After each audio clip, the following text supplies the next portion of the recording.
باقی گھرانے کا ہی آپ عمل دیکھ لیں. آج کہتے ہیں نا ہم پریشان ہیں, تکلیف میں, غم میں, سب کچھ ہے.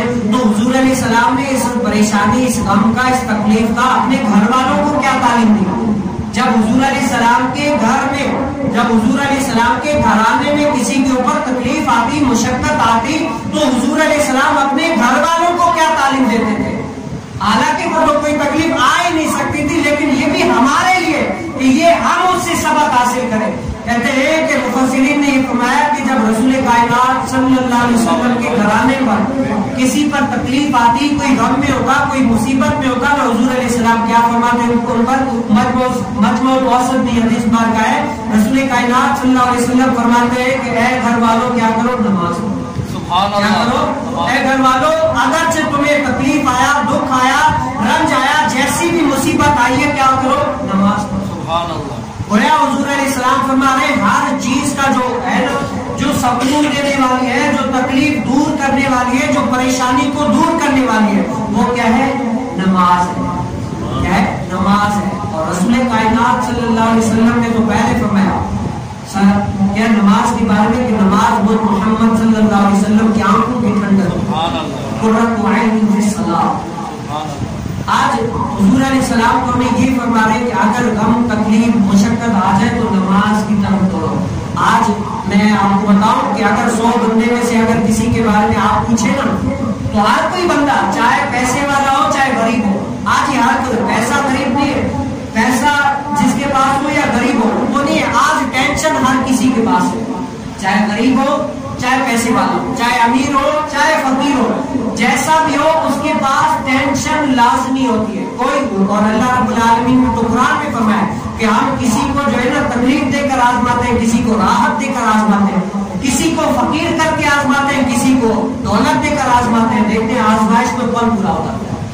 تو اللہ رب العالمین تو یہ فرما ہے کہ اگر تکلیف آئے تو کیا کرو؟ تم رجوع نماز کی طرف کرو, رجوع اللہ کرو. لیکن کیا ہے, تکلیف سے ہم بھرے پڑے ہوئے, پریشانیوں سے ہمارا جو ہے نا پورا دن گزر رہا ہے, ہمیں سکون ایک پل کے لیے بھی نہیں ہے. ہر کسی سے یہی شکوہ شکایت ہے کہ پریشانی ہے, تکلیف ہے, غم ہے, لیکن ابھی تک ہم اس تکلیف سے دور کرنے کے لیے ابھی تک نہیں آئے.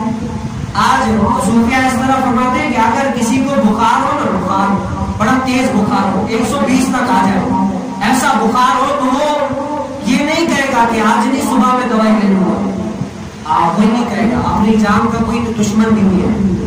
ہر کوئی کیا ہے, مصیبت آ گئی, تکلیف آ گئی, اگر سب بخار آ گیا تو کوئی بھی یہ نہیں کہے گا آج نہیں پرسوں دوا لے لوں گا یا کبھی نہ کبھی لے لوں گا. نہیں, جب زیادہ طبیعت خراب ہو جائے, بندے کو لگ رہا ہے کہ اس کی طبیعت خراب ہے, تو وہ کیا ہے, دوڑے گا علاج کرانے کے لیے, بڑا دوڑے گا, دوڑے گا, دوڑے گا, کیسے بھی کر کے اس کا علاج کرے گا, اس بیماری کو کنٹرول میں کرنے کی کوشش کرے گا کہ یہ بیماری کیسے بھی کر کے کنٹرول میں آ جائے. تو صوفیہ فرماتے ہیں انسان کے اندر جو یہ گناہ والی نحوست آ گئی ہے, جو انا والی نحوست آ گئی ہے, جو رب تعالیٰ سے دور کرنے والا یہ گناہ آ گیا, اس گناہ کو کب کنٹرول کرے گا؟ ہر چیز اپنے اگر ذات کے لیے تھوڑی مشقت آ جائے تو اس میں تو کنٹرول کرنے کے لیے پیسہ بھلے غریب بھی ہو وہ بھی لگا دیتا ہے کہ کیسے بھی کر کے گھر کی ساری چیزیں بیچ کر کہے گا جان ہے تو جان ہے, سب چیزیں بیچ کر کرے گا. لیکن یہ گناہ والی نحوست والی چیز کب دور کرے گا, اس کو کب دور کرے گا؟ یہ کیا ہے, یہ میرے لیے اور آپ کے لیے.